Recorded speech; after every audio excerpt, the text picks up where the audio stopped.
Politique et justice, la Cour d'appel de Bruxelles a acquitté un assesseur qui avait refusé de siéger lors des élections fédérales du 10 juin 2007 dans un bureau de vote de l'ENIC. Il protestait contre le maintien de l'arrondissement de Bruxelles à Vilvoorde. Pour la justice, ce refus est justifié. Benjamin Ney. La Cour condamne les inculpés à une amende de 75 €, majorée à 412 €. Sentence sans équivoque. En décembre dernier, la Cour avait rejeté les arguments de 36 assesseurs récalcitrants. BHV scindés ou pas, ils auraient dû siéger lors des élections. Mais hier, la Cour d'appel de Bruxelles a acquitté l'un de ses citoyens. Il y avait quand même pas mal d'autorités publiques et aussi des professeurs de droit qui ont déclaré que selon eux, les élections au 10 juin étaient inconstitutionnelles.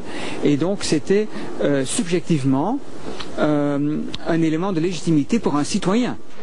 Un citoyen qui pouvait alors, selon la Cour d'appel, légitimement penser que ces élections étaient anticonstitutionnelles et être excusé de ne pas remplir son devoir civique, même si le tribunal ne s'est pas lui-même prononcé sur la légalité du vote. Une décision qui inquiète cet avocat spécialisé en conflits linguistiques, en tout cas sur le principe, à défaut d'avoir pu lire l'arrêt. Si on suit cet arrêt, en tout cas ce que j'en ai entendu, il suffit en fait de créer un contexte qui peut permettre aux gens de douter de la validité des élections, et dès le moment où ce contexte est créé, eh bien, vous, moi ou n'importe quel électeur ou assesseur peut se dispenser de remplir son devoir civique.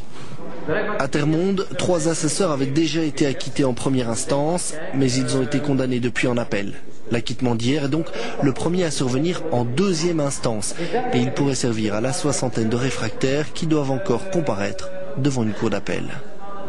Les suites des affaires à Charleroi, le 30 mai, Lucien Carrière comparaîtra devant le tribunal correctionnel de Charleroi.